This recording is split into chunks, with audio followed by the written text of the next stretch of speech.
नास्ति अविवेकात् परः प्राणिनां शत्रुः।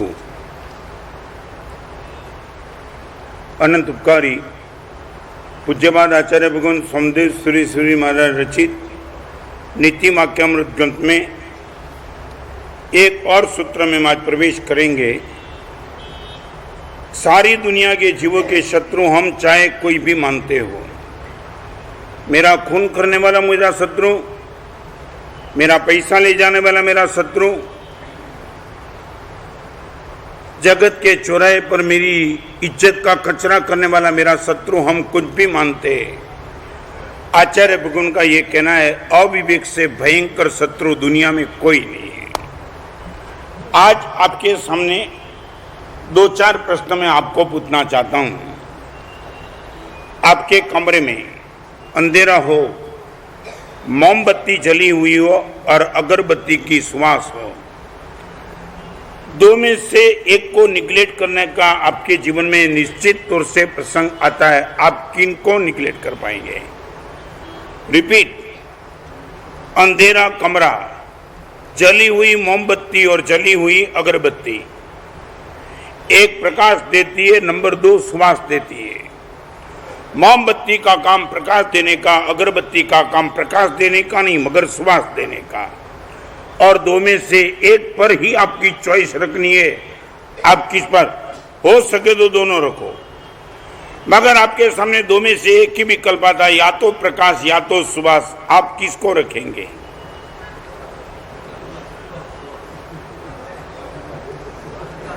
इसमें भी डिफरेंस ऑफ ओपिनियन है। ओके, कोई विरोध। हाँ, एक बात, दो में से एक को निग्लेक्ट करना कंपलसरी आपके सामने है। या तो नंबर एक पर आपको पसंद करना है तो आप प्रकाश पसंद करेंगे कि सुवास पसंद करें, क्योंकि कमरे में अंधेरा है। हाँ, ओके, बराबर है। सुवास नंबर दो पे रहेगी या नंबर एक पे प्रकाश रहेगा। आज मैं आपके सामने वो बात करना चाहता हूं, प्रकाश वो विवेक है और सुवास वो सद्गुण है। आपके सामने दो चॉइस है, या तो सद्गुण पसंद करो या तो विवेक पसंद करो। आपको विवेक का प्रकाश पसंद करना पड़ेगा, ताकि प्रकाश में सब कुछ क्लियर आपको दिखाई पड़ेगा, सुवास में सब कुछ क्लियर आपको दिखाई नहीं पड़ेगा। उसी तौर में आज आगे चलना चाहता हूं। विवेक का कार्य क्या? आपसे मैं पूछना चाहता हूं, पढ़े लिखे तुम लोग हो, I would like to ask you, Vivek का काम क्या? विवेक क्या करता है? विवेक शब्द तो आपने बहुत बार सुने। आप मुझे सिर्फ इतना बता, विवेक का कार्य का हम रिजल्ट में क्या पाएंगे? मेरे पास विवेक है तो मैं रिजल्ट में आखिर क्या पाऊंगा? नहीं बोलो, मजा आ जाएगी। हमारी मानसिकता को हम क्लियर करना चाहते कि विवेक करता क्या है। नहीं, आदर प्रेम सम्मान वो कोई विवेक का काम नहीं। आप बोलो, फिर मैं जवाब देता हूं। जवाब तो देता हूं, मगर पहले आपसे पूछना चाहता हूं कि विवेक के नाम से तुमने अभी तक क्या माना है? क्या वो ठीक है, very near to, not 100% right, very near to, मगर एकदम 100% सच्चा नहीं है। नहीं, सामने वाले को सम्मान देने का काम विवेक करेगा। मैं ये नहीं कहना चाहता हूं सम्मान का प्रश्न नहीं आएगा। दो चीज जड़ पड़ी है, कोई जीव भी नहीं है। आपके सामने चॉकलेट पड़ी और आपके सामने विस्टा कटर पड़ी है, तो ये वहां सम्मान अपमान का प्रश्न नहीं आता है। आपका विवेक क्या करेगा? बोलो। चलो मैं ही बताऊं ना, आखिर तो यहीं आएगा। प्रवचन ऐसी एग्जाम है कि पेपर निकलने वाले टीचर को ही लिखना पड़ता है। कमाल की बात है। विवेक का एक ही काम है, गलत का त्याग कर देना। अच्छे को पकड़ना वो विवेक का काम न भी हो, मगर गलत का त्याग करना वो विवेक का काम। रिपीट, अच्छे और बुरे का पता चल जाएगा, मगर गलत का त्याग करने की। एक बात बताऊं, छोटा बच्चा अपनी विष्ठा में अपनी अंगुली डालता है, यही बच्चा बड़े हो जाता है तो कभी मैंने और तुमने कभी मेरे और आपके परिवार से हमने ये नहीं सुना कि इसमें अंगुली मत डालना। जैसे ही जैसे अंदर में विवेक जागृत हो गया, हम अपने आप से गलत से मुक्त हो गए। आज मैं आपको वही कहना चाहता हूं, अच्छा कार्य करावे वो विवेक नहीं है, मगर गलत कार्य से बचने में गारंटी दे वो विवेक है। भगवान की स्तुति आप मंदिर में जाके करेंगे वो विवेक का कार्य नहीं है, मगर जबान से गाली बोलना तुम बंद कर देंगे ये विवेक का कार्य है। वर्तमान तब आंबेल खाता में जाके आंबेल करेंगे विवेक का कार्य नहीं है, मगर रात को 12-1 बजे तक क्लब में घूमने का बंद करा देने का काम विवेक का है। समझे? रिपीट करूं, क्या अच्छा कार्य करावे वो विवेक नहीं है, मगर गलत कार्य करने से आपको रोके वो विवेक है। बराबर है? शायद बोलो तो आज आपको एक गंभीर प्रश्न पूछना चाहता हूं, मेरे जीवन की सबसे बड़ी कमजोरी क्या? मैं अच्छा नहीं कर रहा हूं वो कमजोरी, या गलत बात कर रहा हूं वो कमजोरी? एकदम गंभीरता से हम आगे चलेंगे आज के प्रवचन में। मेरे जीवन में सबसे बड़ी कमजोरी क्या? मैं अच्छा कम कर रहा हूं वो कमजोरी, की गलत ज्यादा कर रहा हूं वो कमजोरी?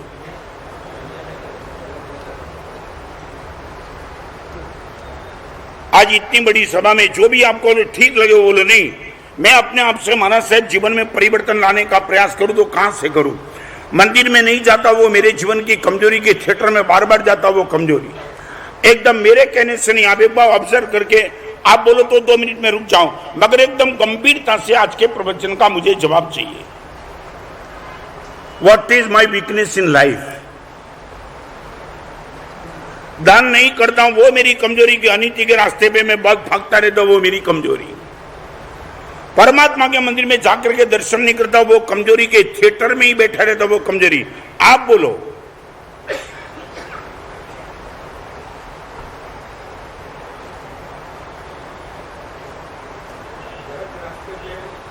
क्या एकदम कंसेप्ट क्लियर? और एक बात बताओ सर, बोलो, घर में मंदिर लाना सरल है कि टीवी निकाल देना सरल है? अभी खोपड़ी में बैठ गया सीधा। शायद बोलो, 2 में से ज्यादा इजी क्या है? एक और परमात्मा का मंदिर घर में लाना, परमात्मा को लाना और परमात्मा से भक्ति करते रहना वो सरल, दैट मीन्स अच्छे को घर में प्रवेश करना। 8 नंबर 2 टीवी को निकाल देना। 2 में से ज्यादा सरल क्या? हाँ?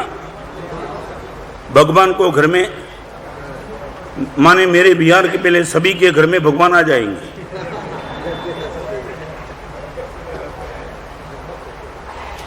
अभी मुझे बताओ, एकदम साइकोलॉजिकल आपके सामने बात करना चाहता हूं।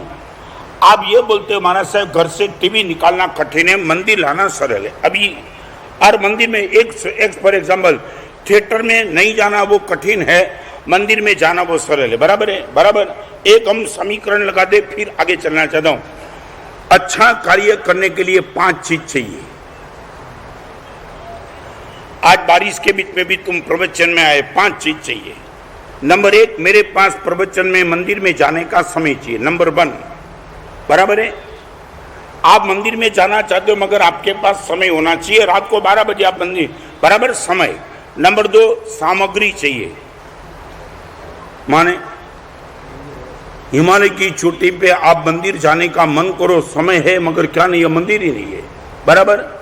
नंबर 1 समय चाहिए, नंबर 2 सामग्री चाहिए, नंबर 3 संयोग चाहिए। परिवार में किसी की डेथ हो चुकी, आपको अर्जेंट बाहर जाने का हुआ है, संसार में बैठे हो, आपको जाना अति जरूरी है, तो क्या हुआ? समय है, सामग्री है, मगर क्या नहीं है? संयोग। ओके, नंबर 1 समय चाहिए, नंबर 2 सामग्री चाहिए, नंबर 3 संयोग चाहिए, नंबर 4 आपके पास सत्व चाहिए। सत्व, सत्व माने अंदर के उत्साह। एट एनी कोड महाराज साहब मंदिर में जाना ही जाना, जाना ही जाना, ये सत्व। और 5वें नंबर में श्रद्धा चाहिए। 5 आप बोलेंगे 5।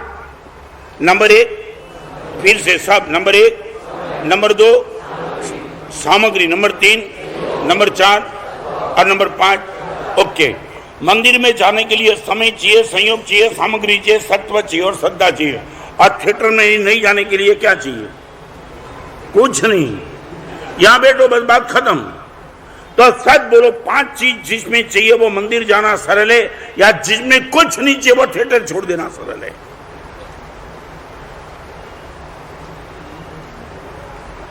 आपके सामने मैं बात रखना चाहता हूं, आप मुझे बताओ।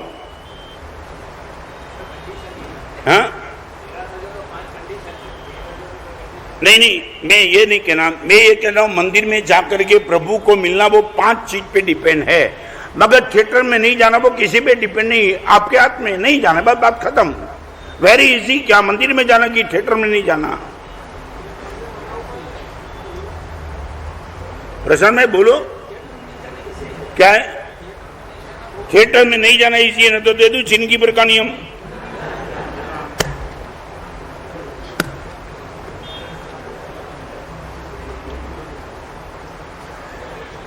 आप में जो भी ताकत है मुझे बताओ। नहीं, आज हम कंसेप्ट क्लियर करना चाहते कि अच्छा नहीं, अच्छा करना डिफिकल्ट है या गलत को छोड़ना वो डिफिकल्ट है।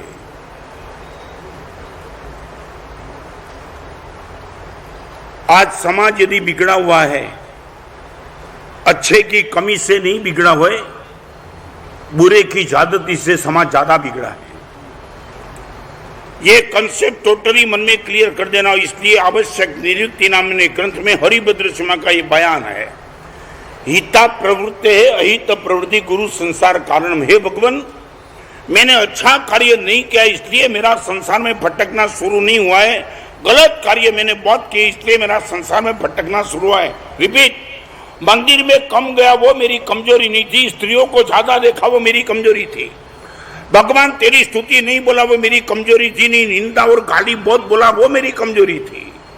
और विवेक आपको क्या कराएगा? मंदिर में जाने का विवेक शुरू नहीं कराएगा, गाली नहीं बोलने की ताकत आपको विवेक दे देगा। समझिए मैं जो कहना चाहता हूं, आपके पास विवेक है, इनकी पहचान इससे ही होगी। आप गलत कार्य कम करते चलते हो, मान लेना पड़ेगा आपके पास विवेक है। शायद बोलो ये विवेक आपके पास उपलब्ध है?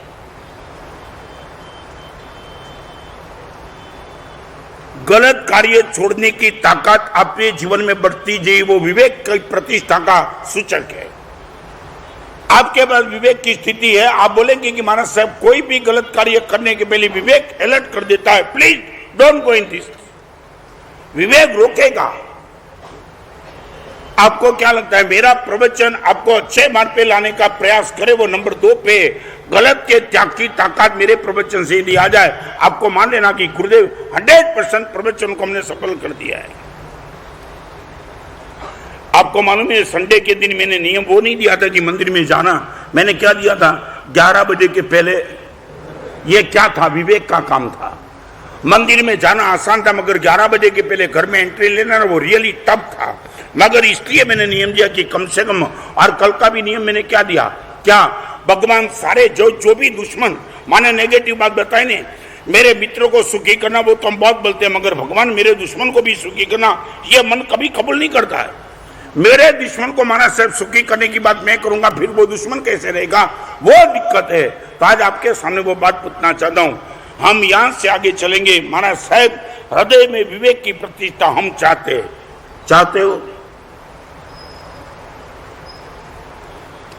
हो, आउटपुट उनको पता है। जैसे ही आपके जीवन में विवेक आ जाएगा, ऐसे ऐसे गलत अपने आप से छूटते चलेगा। आज मुझे नियम देना पड़ता है, गाली मत बोलो। तुम कल बोलेंगे महाराज से जबान से गाली निकलती ही नहीं, नेवर। गलती से भी 20 साल का लड़का अपनी विष्ठा में अंगुली गलती से भी नहीं डालेगा। आप इनको पूछो, महाराज साहब प्रश्न ही नहीं आता है, महाराज साहब I am 20 adult and mature, महाराज साहब इसमें मैं हाथ डालूंगा क्या? आज आपको एक प्रश्न पूछना चाहता हूं, सच बोलो, गलत को छोड़ना पड़ता है कि गलत छूट जाता है?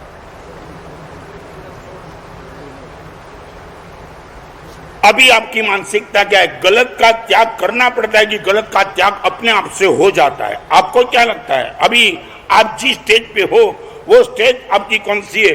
गलत को छोड़ना पड़ता है और गलत छूट जाता है, दो में बहुत बड़ा फर्क है। छोड़ना पड़ता है दैट मीन्स यू स्ट्रेस, और छूट जाता है हल्कापन महसूस करते हो। ये बहनों को पूछो, घर में से कचरा ऊपर से नीचे डालती है ना, कभी सच बोलो, कचरा डालने का प्रयास करने के पहले घर की खिड़की बंद कर देती है। मालूम है जय क्यों? हाँ, एक और कचरा डालना और दूसरी ओर कचरे को आने का जो रास्ता है वो खुला रखना, दो में से तो जमेगा नहीं, बराबर है। तो और बहनों को मुझे सच बोलो, कचरा डालने के बाद कभी 5 बहनों के बीच में उसने प्राउड किया मैंने कचरा डाल दिया? हाँ नहीं, क्यों नहीं? एक बात मुझे सच बोलो, बहनों कचरा का त्याग करते कि बहनों को कचरा का त्याग हो जाता है? प्रशांत में बोलो क्या हाँ रूटीन माने कभी बहनों ने 4-5 बहनों के बीच में कभी प्राउड तो नहीं किया ना कि मैंने 2 बाल्टी भर के कचरा डाल दिया, सबसे ज्यादा कचरा मैंने डाला, वो तो नहीं ना? नहीं ना, पक्का। अभी आऊं आप पर, साथ बोलो, पैसे का त्याग करते हो तुम, बोलते हो कि मैंने कचरा डाल दिया? नहीं बोल, पूछना चाहता हूं, आप 5 लाख का डोनेशन देते हो और 5 लोगों के बीच में आपको मन होता है कि गुरुदेव मैंने 5 लाख का डोनेशन दिया, अभी मुझे बताओ पैसे को तुम क्या मानते हो, कचरा मानते हो, क्या मानते हो? क्या हाँ? ओके, तो कचरा नहीं मानते हो तो छोड़ते क्यों? वो जवाब दे। तेरा ये प्रश्न है कि कचरा मानते तो हम भरते क्यों, तो मैं ये पूछना चाहता हूं कचरा नहीं मानते तो छोड़ता क्यों है? क्या है? क्या है? सदुपयोग करना, ओके, मगर कचरे के लिए तुम्हें, पैसे के लिए तुम्हारे मन में मानसिकता क्या? एक छोटा सा प्रश्न मुझे, सच बोलो, बैंक में पैसा जमा कराओ तब आपकी मेंटालिटी क्या?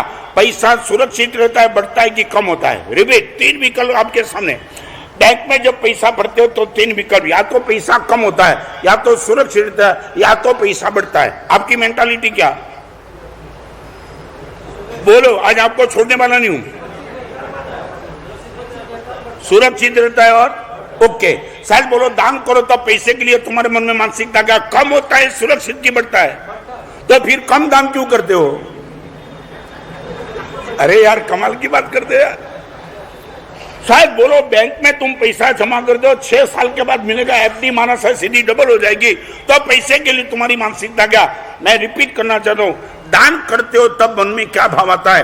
पैसा पुण्य बढ़ता है कि पैसा कम होता है? रिपीट, शायद बोलो, तो फिर ये कम क्यों करते हो? क्या है?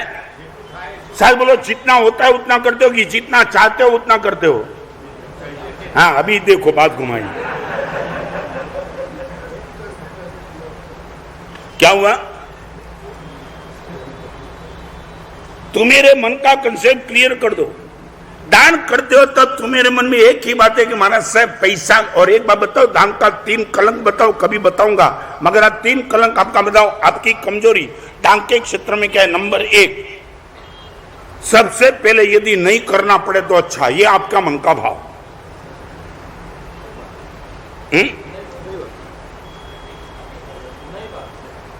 क्या है? ओके, चलो पहले मैं कैंसल। नंबर 2, चलो आगे, आपको जान सुन के मुझे आनंद आएगी, इतने प्रवचन में अभी माना साहब हमारी मानसिकता बनी, दान करने में नहीं करना पड़े तो अच्छा, ये हमारी कमजोरी नहीं है। ओके, जितना कम हो सके इतना अच्छा, माने जितना ज्यादा हो सकता है उतना ही करते हो,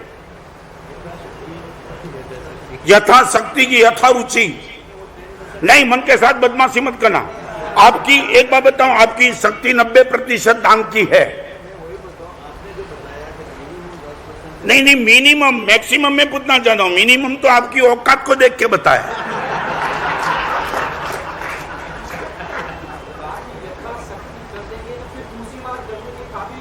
नहीं, भगवान ने यथाशक्ति धर्म बताया, नॉट ओवर, नॉट लेस। आपकी ताकत से ज्यादा मत करो, मगर आपकी ताकत से कम भी मत करो। सच बोलो, हृदय से बता दो। आप जहां भी लाख रुपया का डोनेशन देते हो, तुम बोलते हो मैंने यथाशक्ति दिया, पक्का लाख का ही डोनेशन देने की तुम्हारी ताकत थी। तुम बोलो 10 लाख मुझे से दे सकता था, मगर मेरे मन का भाव नहीं, इसलिए 1 लाख ही दिया। सच बोलता हूं कि झूठ बोलता हूं? मैं यथाशक्ति और यथारुचि के बीच में फर्क समझ लो। मेरे मन में हो इतना दान करूं, वो यथारुचि, और मेरी ताकत है उतना दान करूं, यथाशक्ति। यहां बैठने वाले यथाशक्ति दान करते कि यथारुचि दान करते? हाँ? हो गया पक्का? या पहले से कबूल कर दिया होता तो 5 मिनट बिगड़ती नहीं मेरी।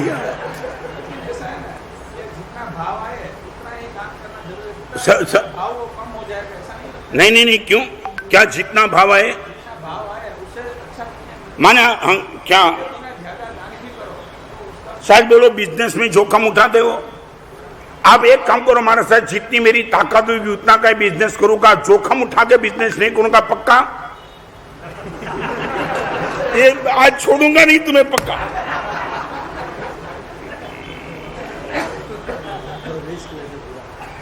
धर्म के क्षेत्र में तुम सब लॉजिक लाते हो, तो मेरे संसार के क्षेत्र में कोई लॉजिक नहीं। जानबूझ करके जोखिम उठा के कर्जा लेकर के लोन क्रेडिट कार्ड से पैसा लेकर के तुम बाजार में घूमने वाले, और यहाँ धर्म की बात आती है तो सीधा बोलते महाराज साहब अभी सोच सोच के दान करना चाहिए, नहीं करना तो मत करो, विरोध नहीं है, मगर मन को मानाबाजी के बाद अपने पैसे की मूर्छा को बचाने का पाप मत करो। आप बोलो महाराज साहब 10 लाख की मेरी ताकत नहीं, मगर लाख से ज्यादा देने का मेरा भाव नहीं है, ये बोलो ताकत मेरी 10 लाख की नहीं है मत बोलो। आप बोलो ताकत 10 लाख से भी ज्यादा है, but I wish only 1 lakh, इतना तो कम से कम सरलता से कबूल कर दो।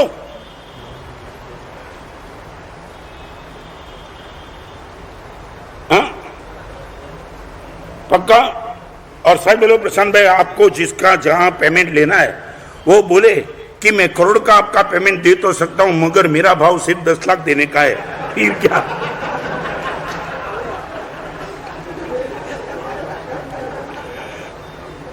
सच बोलो नहीं है? नहीं अभी बोलो सामने वाले का पेमेंट लेगा तब इनके भाव को लेकर के लेंगे, इनकी शक्ति को लेकर लेंगे। आप मुझे बताओ क्या? नहीं बोलो। आपको वो बोलेंगे मेरी शक्ति 2 करोड़ का तुम्हारा पेमेंट देने की है, मगर मेरे मन का भाव सिर्फ 10 लाख देने का है। आप क्या बोलेंगे, क्या मुझे बताओ ना। नहीं ये पहले ये बताओ क्या है? किसने बोला? यथाशक्ति शब्द सुनाएगी नहीं। पेमेंट लेने में सामने वाला बोलता है कि 10 लाख का ही मेरा भाव है, तुम बोलते तेरी औकात करोड़ की है, मैं हिला दूंगा तुझे और करोड़ लेके छोड़ूंगा, बोलते हो कि नहीं? और यहाँ कोई साधु तुम्हें बोला, आप बोलते हो हमारा सर लाख ही देना है, मैं बोलता हूँ कि तुम्हारी गाड़ी तुम्हारे बंगले तुम्हारा नाम मैंने सुना है और 1 करोड़ का डोनेशन देने की तुम्हारी ताकत है, 1 करोड़ के बिना मैं आपको छोड़ूंगा नहीं, आप मुझे छोड़ देंगे?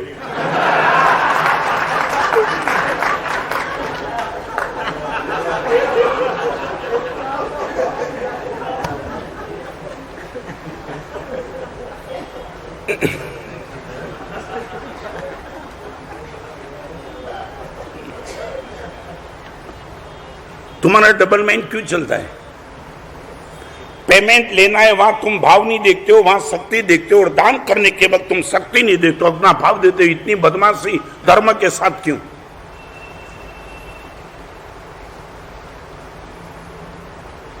और तुम यहां वजह से बोलते हो महाराज साहब भाव नहीं है तो भला क्यों देना, सामने वालों को फोर्स करने की जरूरत क्या है? ये सब तुम्हारा लॉजिक है कि नहीं? महाराज साहब मैंने बोला सो बोला, लाख से ज्यादा नहीं देना, बस मेरा भाव इतना ही है, ये तुम बोलने वाले कौन? और एक बार इनकम टैक्स ऑफिसर वाले को बोला कि मेरा 10% टैक्स देने का भाव है, भले हिंदुस्तान गवर्नमेंट का कानून 50% हो, मेरा भाव इतना ही, चला दे गवर्नमेंट क्या?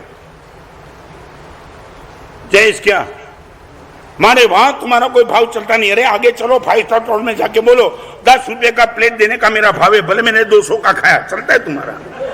और एक बार सच बोलो तुम्हारा भाव कहाँ भी नहीं चलता है, सिर्फ धर्म के क्षेत्र में हम चलाते हैं, बाकी चलता तुम्हारा कहाँ नहीं। 5 स्टार होटल में जाओ, एयरपोर्ट पे जाओ, दुनिया भर में जाओ, सामने वाले ने जो तय किया वही तुम्हें देना पड़ता है, नहीं तो तुम जा नहीं सकते हो। और एक धर्म स्थान तुमने ऐसा पकड़ा है यहाँ कोई तुम्हारी शक्ति की बात फोर्स नहीं कर सकता है, बस मेरा भाव नहीं है। और अब ये भी कपड़े निकाल के बोल सकते हो 1 रुपये का डोनेशन मुझे नहीं देना है, कौन करेगा तुम्हारे सामने बात? इतना बेकार तुमने धर्म का स्थान माना है कि तुम्हारा भाव हो तो ही दो, नहीं तो नहीं, और फिर भी तुम्हें धर्म स्थान में अलाउ करना हमको। 5 स्टार होटल में तुम बोलो मैं आऊंगा मगर पैसा नहीं दूंगा, वो ब्लैक कैट कमांडो मार के निकाल देगा तुम्हें। और यहां तुम बोलो महाराज साहब 2 करोड़ का बंगला है, 4 करोड़ का टर्नओवर है, घर में 5 गाड़ी है, मगर रुपये का डोनेशन नहीं देना चाहता हूं, फिर भी मुझे संघ में रखो और मुझे मंदिर में आने दो, कोई है तुम्हें पूछने वाला?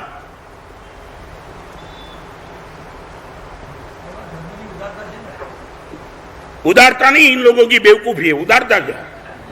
नहीं तुम अपने आप से कभी सोचो नहीं मैं सिंसियरली मुझे पैसा नहीं चाहिए, मगर तुम अपने हाथ से चीटिंग करते हो खुद के साथ। सारी दुनिया में बस में बैठो, रिक्शा में बैठो, ट्रेन में बैठो, सब्जी वाले के पास जाओ, वहां कोई तुम्हारा भाव नहीं चलता है। वो जो मांगता है वो तुम्हें देना पड़ता है, और यहां तुम्हारे भाव को लेकर के चलाना पड़ता है। No one can ask you. मैं जो बोलता हूं सही है कि गलत है? शायद बोले व्यवस्था क्यों चलानी पड़ती हमको, यह व्यवस्था का स्वीकार हमें क्यों करना पड़ता है? मजबूरी से कि मर्दान की से? हम भी तो क्या करें, वी आर हेल्पलेस।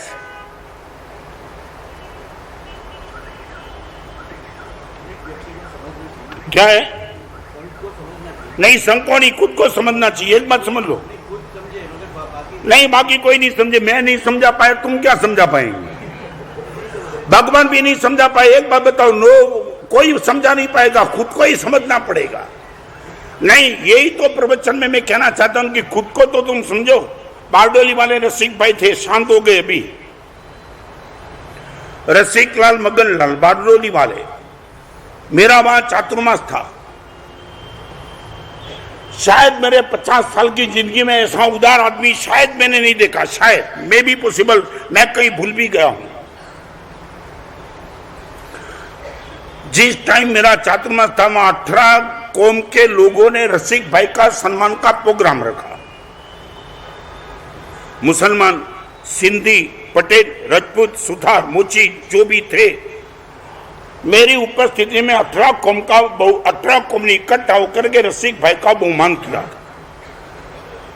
कोई भी कम्युनिटी का कोई भी पेशेंट ऑपरेशन के लिए आता है, चाहे मुस्लिम हो, सुथार हो, रसिक भाई ने बोल दिया था उनकी 10 रुपया देने की ताकत है, उससे ज्यादा मत लेना, पूरा का पूरा ऑपरेशन का खर्चा मेरे से लेना।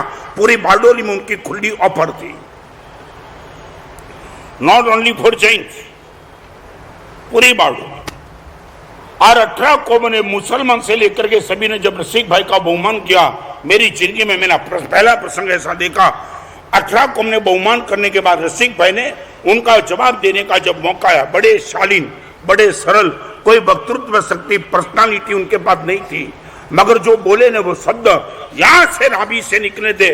हाथ जोड़ के उसने विनती की, मुझे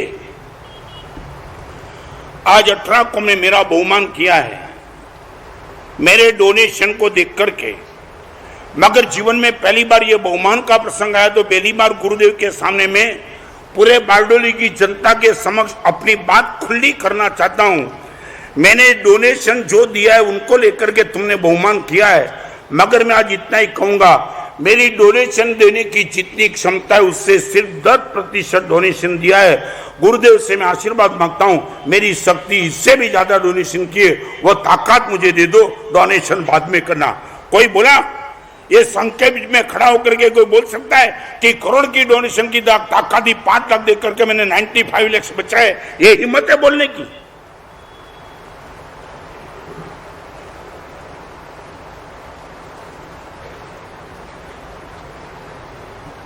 और तुम तो यहाँ का तो मुझे अनुभव नहीं है, मगर कभी कभी चातुर्मास के बाद तुम दूसरा कोई क्षेत्र वाला फोन करेगा ना, रत्न सुना का चातुर्मास सोच के कराना बहुत खर्च होता है। तुम तो हमारा भी ये पट्टी उतार दो, नहीं सच?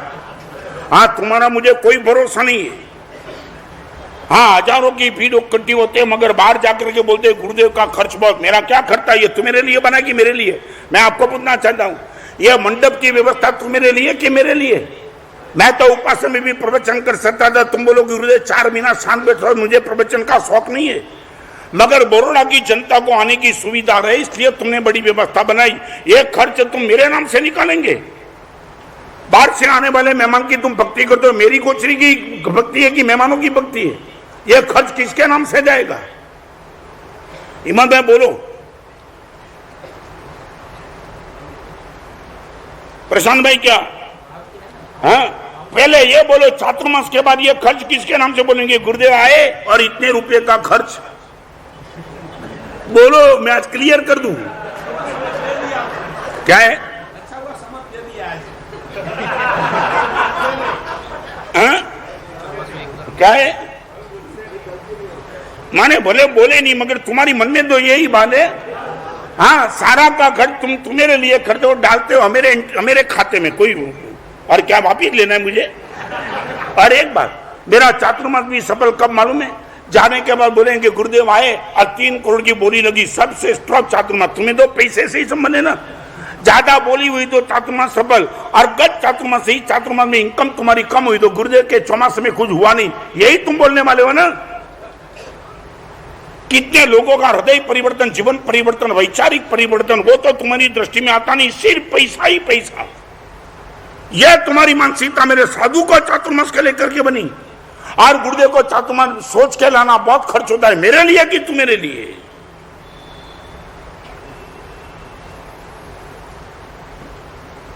Am I right? हाँ, वेरी राइट, इसमें भी आगे लगाया, अच्छा हुआ।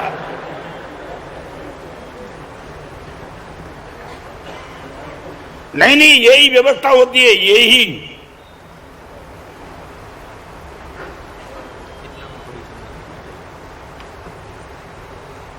लड़का को लड़का मोबाइल लाता है, तुम बोलते हो कितने में मोबाइल लाया, और मेरे लिए पूछेगी रत्न सिंह का चातुर्मास कितने में पड़ा।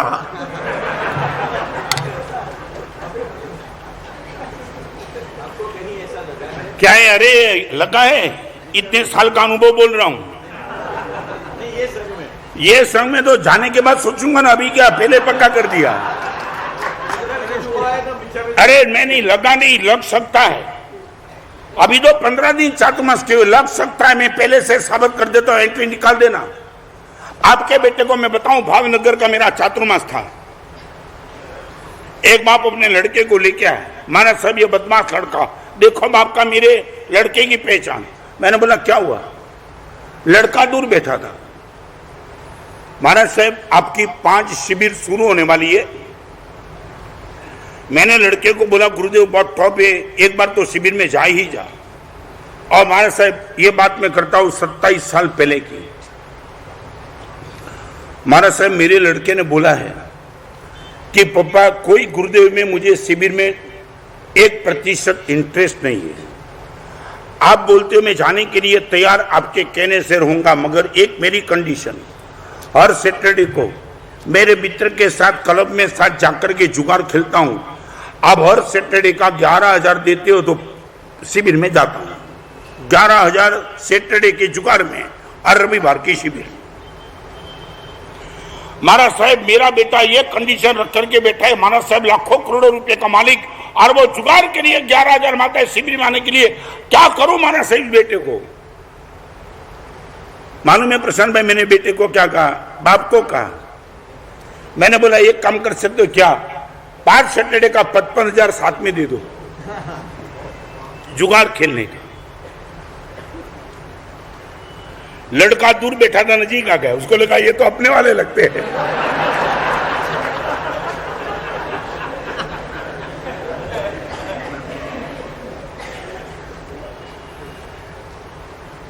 बाप भी हैरान, ज्यादा हैरान बाप था। महाराज साहब एक सैटरडे का 11,000 देने में रोकता हुआ 5 का एडवांस। मैं बोला दे दो। बाप बड़ा शालीन था, घर पे जाकर के बेटे को सीधा 55,000 दे दिया, बेटा अभी शिविर का फॉर्म पक्का कर लेना। पापा निश्चित। पर्वादि राज परीक्षण के बाद पहली शिविर में लड़का आया और पहला ही प्रवचन उसने सुना, पहला ही प्रवचन। 27 साल पहले की मेरी उम्र, वो युवानी, बोलने की एक ताकत, और जम के पहली शिविर में सिर्फ इनका ही प्रवचन था व्यसन पर। और आप विश्वास नहीं कर पाएंगे, पहली शिविर के आधे प्रवचन में वो लड़का हजारों लड़कों के बीच में खड़ा हो गया। महाराज साहब जिंदगी भर के लिए क्लब में जाकर के जुआ खेलना, घर पे जुआ खेलना, मित्रों के साथ खेलना, जिंदगी भर के लिए बंद देने का आप नियम दे दो। जो लड़के को 5 साल में 5 सैटरडे का एडवांस 55,000 दे दिया था, वो लड़के ने पहली शिविर के पहले प्रवचन में जिंदगी भर का जुगाड़ छोड़ दिया। और वही बाहर जाकर के उसने अपने पिताजी को फोन किया, पप्पा पप्पा बहुत अनंत अनंत आपका उपकार, गुरुदेव के प्रवचन में मुझे लेके रो रहा था, मोबाइल नहीं था वो टाइम। पप्पा ने बोला क्या हुआ बेटा? पप्पा चालू प्रवचन में शर्म छोड़ करके सबके बीच में खड़ा हो गया, जिंदगी पर का नियम लिया। आपको बताऊं मैं, दूसरा प्रवचन शिविर का बाकी था, वो बाप अपने बेटे को लेने के लिए आया था, सम्मान करने के लिए, सत्कार करने के लिए। बेटा कमाल कर दिया, कमाल, जैसे ही लड़का निकला बाप चिपक के तार तार रोने लगा। और यही लड़का घर पे गया, शाम को पिताजी मेरे पास आए, महाराज साहब लाखों रुपया दे करके लड़के को मैंने नहीं सुधार पाता और 1 रुपया लिया बिना अपने लड़के की जिंदगी सुधार दी। महाराज साहब अनंत अनंत उपकार आपका, हम आपको क्या देंगे। यह परिवर्तन कभी तुम्हें दिखता नहीं और एक गुरुदेव का खर्च दिखता है। कभी गलती मत करना है। आपके बेटे को 1 करोड़ दे दो, आपका बेटा बिगड़ जाएगा और एक दिन प्रवचन में तुम लाओ आपके बेटे को, मैं सुधारने की जिम्मेदारी लेता हूं। पैसा देके तुमने बेटे को कहां भेजा और बिना पैसे एक बार यहां तो लाना था मेरे पास। आ रही है वो शिविर परमादिराज परीक्षण के बाद।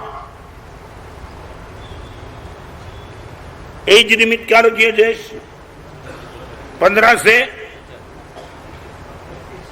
ओनली 35, नीचे वाले नहीं और ऊपर वाले भी नहीं। क्या है क्या? मुझे कई लोग पूछते हैं हमारा सब यही एज रेंज क्यों लिखी है? रतलाम में एक लड़का ऐसा मर्द का बच्चा निकला, हमारे साथ शिविर में इतनी उम्र रखते हो, बच्चा नहीं था वो बच्चे का बाप था, खड़ा हो गया। हमारे साथ शिविर में यही एज रेंज रखते हो तो एक काम करो आपकी एज क्यों बढ़ी है? अरे मैं बोला कमाल कर दिया तूने यार। और उसने बोला कम से कम हमारे आपकी जितनी एज है उन लोगों को रखो। मैं छोड़ यार। और कई लोग मुझे पूछते हैं महाराज साहब इतनी एज रखने के पीछे राज है? मैं बोला राज आपने कभी देखा होगा, मेरी और आपकी बात बताओ, बचपन होता है ना, बचपन वो अकेला मांगते रहता है। बचपन क्या रहता है? मांगते रहता है। माँ के बाद दूध, खिलौना, थोड़ा बड़ा होता है तो फिर टीचर, क्लास, एडमिशन की फी, कॉलेज फी, मोबाइल लाओ, ड्रेस लाओ, मांगते रहता है, मांगते रहता है, मांगते रहता है। ओके, सच बोलो बाप को कभी बेटे ने दिया सुबह बचपन में? नहीं, नेवर। बराबर है, बचपन मांगने वाला है। और बुढ़ापा? आप बोलो यार, बुढ़ापा मांगने वाला, वो भी मांगने वाला। बेटा लकड़ी लाओ, मैं चल नहीं पाता हूँ। बेटा दूध लाओ, भी मेरी पेट की ताकत खत्म हो गई। बेटा अभी डॉक्टर के पास ले जा, दवाई लेना है। बेटा इनके बाद वो बुढ़ापा भी मांगते रहता है। बराबर, एक बचपन होता है वो मांगते रहता है, बुढ़ापा मांगते रहता है। ये युवा हो वो ही देता रहता है। नहीं समझे तुम? वो ही देता है। और मेरे शिविर में इस रेंज इसलिए लिखी है कि मांगने वाले को छोड़ो, अभी देने वाले को पकड़ो। क्या है? 36 वाला करीबन अभी तो तुम्हें मालूम नहीं, बुढ़ापे की कोई व्यवस्था ही नहीं है। 40 साल के बुढ़े मैंने देखे। हाँ, स्लिप डिस्क की तकलीफ है, जो जाते ना जॉब करने के लिए मल्टीनेशनल कंपनी में, 24 घंटा वो कंप्यूटर के सामने बैठ करके उनकी तो सब पूरी की पूरी ताकत खत्म। सच बोलो, यहाँ बताऊं, यहाँ जो भी भाई बहन बैठे उसको बताऊं, एक समय में 12 रोटी खाने वाला कोई मर्द का बच्चा हो तो खड़ा हो जाओ।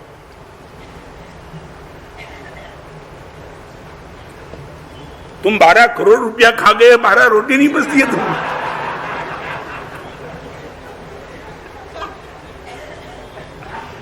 सच बोलो, इतने रुपये तुम हजम कर सकते हो, 12 रोटी नहीं बचा सकते हो?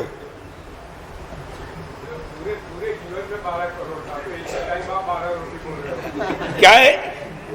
मैं बताऊं तुझे, पालनपुर में बिहार करके जा रहा था, जंगराल नाम का गांव था, जंगराल।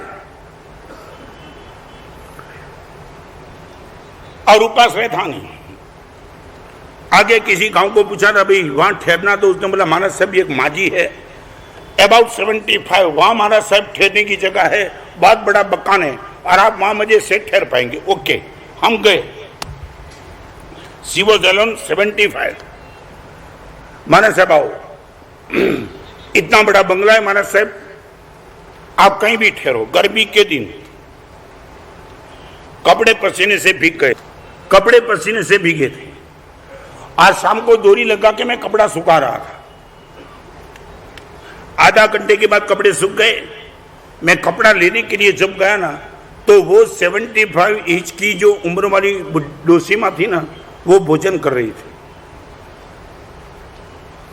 साधुओं के देखने का तो प्रश्न आता ही नहीं, मगर कपड़ा नीचे गिरा तो नीचे कपड़े, गिरे हुए कपड़े को उठाने के मैं देखा वो डोसी माँ की थाली दिखाई पड़ी। 10 रोटी का बज्जर की एक रोटी, गेहूं की 10 रोटी होती है ना, इतनी बड़ी बज्जर की एक रोटी जो 10 रोटी की हो सकती है वो खा रही थी, और बाजू में छाछ थी। छाछ તમને આમ ગુજરાતી આવડે ને, બોગણનું ભરીને છાશ, બોગણનું. હવેની જનરેશન છે ને, બોગણનું કઈ ખબર નહીં પડે. હા, આ એડવાન્સ ટેકનોલોજીમાં હવે શબ્દ પણ ગયા બધા. તમને ખ્યાલ આવ્યો ને બોગણનું એટલે? પ્રશાંતભાઈ ખ્યાલ આવે શું? છાલિયું નહીં, વાટકો પણ નહીં, હા, નાનો ખડો, એમાંથી વાટકામાં છાશ કાઢી કાઢીને પીતી હતી. 75 साल की उम्र में इतनी छाछ और 10 रोटी की एक बजर की रोटी, मैं देख के हैरान. मैं बोला ये ताकत खाने की. और उसी टाइम बाजू में काम करने वाली एक बहन, एक भाई की पुत्र वधु मिलने के लिए आए. माँ कैसा हो? वो आवाज में प्रेम. माँ कैसे हो? मजे में. और वो 75 साल की डोसी का वो जवाब था, देख अभी स्वास्थ्य थोड़ा बिगड़ा है तो खुराक आधा हो गया है. तुम समझते हो कुछ?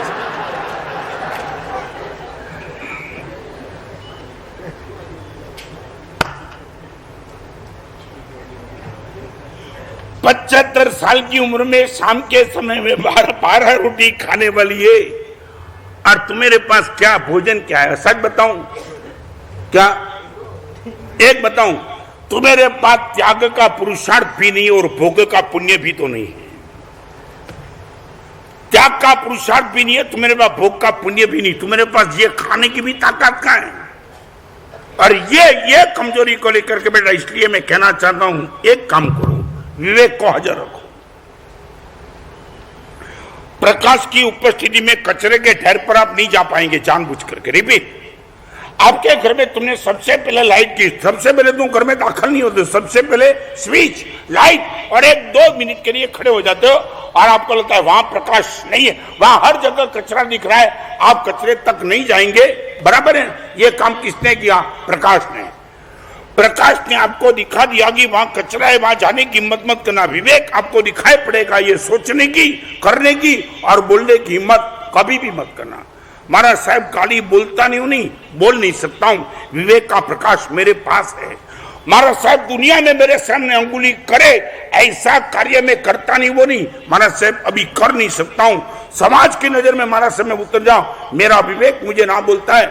गलत सोच महाराज साहब 100% मन में ला नहीं सकता, क्योंकि मेरा विवेक मुझे रोकता है. ये सोच तुझे करनी नहीं पड़े. सच बताऊं, मैं प्रवचन को वहां तक ले जाना चाहता हूं. आज तुम गलत छोड़ते हो, कल गलत अपने आप से छूट जाए, वो पोजीशन तक तुम्हें मैं ले जाना चाहता हूं. आज छोड़ते हो मेरे कहने से. आपको अभी तब बुरा नहीं लगा, ठीक है, गुरुदेव बोलते, गुरुदेव दक्षिणा मांगते तो दे दो. कल आपको लगना चाहिए महाराज साहब अभी महाराज साहब ब्लू फिल्म का त्याग का नियम लेने की जरूरत नहीं. महाराज साहब वो दृश्य देख ही नहीं पाता हूं. ओके, और कल मैंने जो बात बताई, थोड़ा सा रास्ता दिखा दूं. मेरे मन में यदि गलत सोच आती है तो उनको डाइवर्ट करने के लिए मैं क्या करना चाहता हूं. आपको एक छोटा सा साइकोलॉजिकल बताऊं. आपने पानी को देखा होगा, पानी बहता है ना घर में, आप पानी की दिशा को डाइवर्ट करना चाहते हो तो क्या करते हो मालूम है? एक सिर्फ अंगुली ऐसा, बराबर है? क्या करता है? पूरे पानी को बदलना नहीं पड़ता है, एक अंगुली को डाइवर्ट कर दो और सीधा का सीधा पानी को दिशा को छोड़ के आप जहां डाइवर्जन लेंगे वहां अपने आप से पानी बहते रहेगा. ओके, हम कैसे बचते उनकी बात में करना चाहता हूं. मन में कोई भी गलत सोच मेरे मन में भी आ सकती है. मैं कोई भगवान नहीं बन चुका हूं, मैं साधक हूं, मगर मैं अपने आप को गलत सोचे कैसे बचा लेता हूं, डाइवर्ट कर देता हूं दूसरे सब्जेक्ट में. एक्स फॉर एग्जाम्पल, बॉम्बे में रह के आया मैं, और बॉम्बे में रहता हूं तो बहुत परमात्मा के मंदिर में दर्शन करने का मौका भी तो मिलता है. और जैसे ही कोई गलत सोच है उसी टाइम बॉम्बे नंबर 1 से शुरू कर देता हूं. फोर्ट में शांतिनाथ भगवान, चौपाटी में कल्याण पार्श्वनाथ भगवान, बैंड स्टैंड में सहस्त्रबड़ा पार्श्वनाथ भगवान, थोड़े वालकेश्वर में ऊपर जाओ सुपार्श्वनाथ भगवान, इससे भी आगे चले जाओ आदिनाथ भगवान, श्रीपाल नगर में जाओ तो मुनीश्वर स्वामी भगवान, आदेश्वर भगवान, चंदनबाड़ा में आ जाओ महावीर स्वामी और पार्श्वनाथ, नवजीवन में चले जाओ भीड़ भंजन पार्श्वनाथ, गोवालिया टेंग में चले जाओ संकेत पार्श्वनाथ भगवान। ये क्या हुआ, ये क्या हुआ? मेरे एक सोच को डाइवर्ट कर दिया। अभी जो सोच गलत आ रही थी, मन का कब्जा जमा रही थी और उसी टाइम डाइवर्ट कर दिया, बात खत्म हो गई। मैं आपको इतना कहना चाहता हूं, सच बोलो, आपके पास गलत सोच कभी भी आ जाए, थोड़ा सब्जेक्ट को डाइवर्ट कर दो। और एक बार मैं कहना चाहता हूं, प्रयोग करके मुझे बताना कि डाइवर्ट करने का क्या लाभ होता है। महाराज साहब, वो सोच गई सो गई, आई नहीं कभी। हमारे पास शादी में सबसे बड़ी ताकत डाइवर्जन की है, बहुत ताकत जबरदस्त। कोई भी सोच 1 मिनट में। बड़ौदा का प्रवेश कब हुआ था? पहले प्रवचन में मैंने कौन सा सब्जेक्ट लिया था? बस कोई भी एक छोटा सा सब्जेक्ट दे दिया मन को, मन उसी दिशा में चल पाया, बाकी सब निकल गए। देंगे शायद बोलो, डाइवर्जन के लिए आपके पास मसाला है, खुराक है कि कुछ है ही नहीं?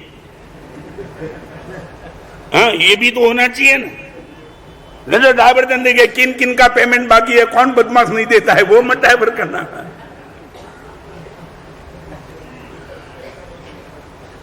शायद बोलो, एक बात छोटा सा आज मजा कर दूं आपको। शायद बोलो, 24 तीर्थंकर में पहले तीर्थंकर भगवान का नाम क्या? जल्दी बोलो, क्या? शायद बोलो, उसकी मम्मी का नाम क्या? मरुदेवा। अभी 2 चीज याद रखो, मरुदेवाना ऋषभदेव, याद रह गया? शायद बोलो, कौन से तीर्थ में विराजमान है? शत्रुंजय में, पालीताना में नहीं। हाँ, बराबर। अभी एक तीसरा डिब्बा ऐड कर दो, शत्रुंजय के मरुदेवा के आदिनाथ। शत्रुंजय कहाँ आया? बोलो यार, बराबर। तो एक चौथा डिब्बा जोड़ दो, पालीताना के शत्रुंजय के मरुदेवा के आदिनाथ। पालीताना की स्टेट में है? सौराष्ट्र में। सौराष्ट्र। 5वां डिब्बा, सौराष्ट्र के पालीताना के शत्रुंजय के मरुदेवा के, सौराष्ट्र कहाँ आया? गुजरात में। 6ठा डिब्बा, बोलो यार, गुजरात के, सौराष्ट्र के, पालीताना के, शत्रुंजय के, और गुजरात कहाँ आया? भारत में। 7वां डिब्बा। चलो आगे, नहीं बोलो, भारत के, गुजरात के, शहर के, पालीताना के, शत्रुंजय के, भारत कहाँ आया? एशिया में। 8वां डिब्बा, एशिया के, बोलो यार,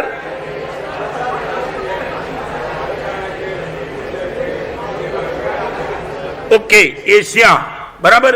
एशिया ऐसे जैन दर्शन के हिसाब से दक्षिणार्ध भारत में है, आधा भारत क्षेत्र, आधा दक्षिणार्ध भारत के, एशिया के, भारत के, गुजरात के, सौराष्ट्र के, पालीताना के, शत्रुंजय के, और दक्षिणार्ध भारत जम्बूद्वीप में आया। नहीं, आज आपकी भूख बराबर लगाऊंगा। बोलो बोलो, अरे दुनिया भर का पेमेंट याद रखा, ये भी तो याद रखो। बोलो, जम्बूद्वीप के, दक्षिणार्ध भारत के, एशिया के, भारत के, गुजरात के, पालीताना के, शत्रुंजय के, मरुदेवा, और जम्बूद्वीप आया तिरछा लोक में है। तिरछा लोक ऐसा, न डेप्थ न ऊपर, तिरछा लोक। तिरछा लोक शब्द है। तिरछा लोक के, जम्बूद्वीप के, दक्षिणार्ध भारत के, एशिया के, भारत के, गुजरात के, सौराष्ट्र के,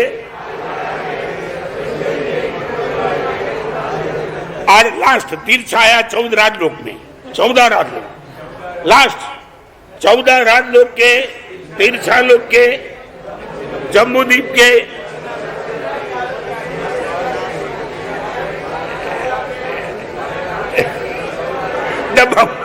डब्बा उल्टा सुल्टा हो गया।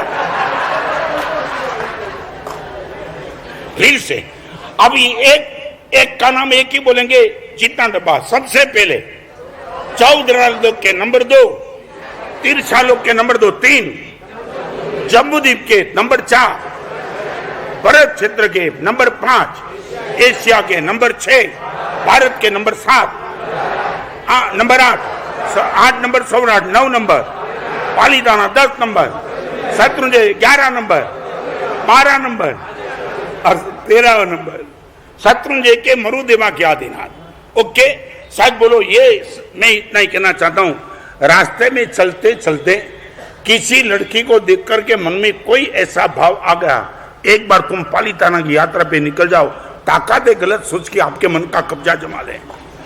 मैं वो रास्ता दिखाता हूं, वो रास्ता। आप कभी भी साधु को चेक करो, देखो कितना इजी। सिर्फ एक ही इस कॉन्सेप्ट में तेरा नाम लेने में तुमने कितना कितना ऐसे जनरल नॉलेज भी आ गया। पालीताना कहाँ आया, सौराष्ट्र में सौराष्ट्र का, गुजरात में गुजरात कहाँ आया, ये सब आपको मैं कहना चाहता हूं। स्कूल के बच्चे को ऐसी टीचिंग चाहिए। ये इंटरेस्ट वाला सब्जेक्ट है। तुम्हें भी इंटरेस्ट आया ना, छोटे बच्चे को रहा, तुम्हें भी मजा आई। आज बाहर जाकर के देखो, इनका लेसन होते रहेगा, यार कौन सा डब्बा लगाया तूने, क्या भगवान ने रास्ता बताया, तुम सोच नहीं पाएंगे ऐसा मेरे पास रास्ता है, तुम गलत सोच नहीं सकते हो। आया सीधा डाइवर्ट कर दो अच्छे कार्य में और बात खत्म कर दो। जिस दिन आपके पास ये ताकत आ जाएगी, मैं निश्चित तौर से कहूंगा, कल का दिन एक दिन का नियम था, कौन सा?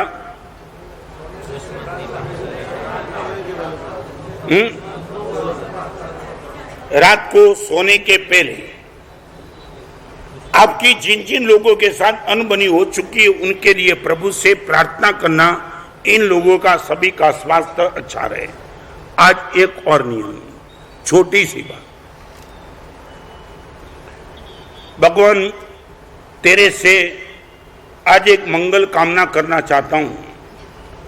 कभी भी मेरे मन में गलत सोच आ जाए, उनको इंप्लीमेंट करने की ताकत मुझे मत देना।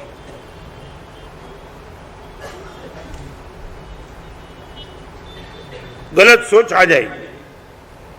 भगवान मैं अपनी सोच पे कंट्रोल नहीं कर पाता हूं, मगर एक कृपा मेरे पर बरसा देना। समाज के विरुद्ध मेरा कॉन्शियस ना बोलता, ऐसी भी सोच मेरे दिमाग में कभी भी चलेगी, मुझे उनको इंप्लीमेंट करने की किसी भी तरह की शक्ति भगवान मुझे मत देना। बराबर? ये शक्ति भगवान नहीं देगा तो ही मैं पाप करने से बचूंगा, बाकी तो मैं पाप करके ही रहूंगा। अपने आप से नहीं बच पाऊंगा, तू ही मेरी शक्ति को खींच लेना पाप करने की, ताकि मैं पाप कर नहीं सकूं। बराबर है? बराबर। आज का नियम इतना बैठेगा, एक दिन के लिए, ओनली फॉर वन। आज के दिन के लिए भगवान मेरे मन में कोई भी गलत सोच आई, इनको इंप्लीमेंट करने के लिए मैं तैयार हो जाऊं, मेरी शक्ति से मुझे वंचित कर देना। बस इतनी प्रार्थना आज हम भगवान से करेंगे। रेडी? सभी का हाथ ऊपर। बहुत अच्छा, एकदम। धारणा विग्रह बचकाई, धारणा विग्रह बचकाई, अनंतरागणम सहसागरण महत्रागरण सब समय वित्यागरण बोसरी। અને એક મહત્વની વાત, આપણે ત્યાં શાંતિ સુરીશ્વરજી મહારાજ થઈ ગયા, જેમને મારા ને તમારા જીવનમાં ખરેખર ધર્મ આવ્યો છે કે નહીં, આવવાની તૈયારી છે કે નહીં, એને માટે 21 ગુણની ભૂમિકા લખી છે. અદ્ભુત. મને તાવ છે કે નહીં, એ થર્મોમીટર મૂકીશ તો જ મને ખબર પડશે કે હું નોર્મલ છું કે કઈ 1 ડિગ્રી 2 ડિગ્રી છે. આટલા પ્રવચન ધર્મ સાંભળું છું, ધર્મ કરું છું, ખરેખર મારામાં ધર્મ છે કે નહીં, આવ્યો છે કે નહીં, આવવાની તૈયારી છે કે નહીં, એની મને ખબર પડી તો કઈ રીતે પડે, એનું થર્મોમીટર આચાર્ય ભગવાન શાંતિચંદ્ર સુમાજે મૂક્યું છે. એની ઉપર 2000 પાના મેં, લગભગ 2200 પાના મેં પોતે ગુરુદેવની કૃપાથી લખ્યા છે, જેનું નામ છે હું મારી જ શોધમાં. भगवान पैसे लेने के लिए बहुत गया, मैं खुद को ढूंढने के लिए निकलने जा रहा हूं, मारी शोध में छू भगवान के हूं खोवाई गयो छू, मने मળી जाओ. अब आ 2200 पाना 7 भाग हूं मारी शोध में.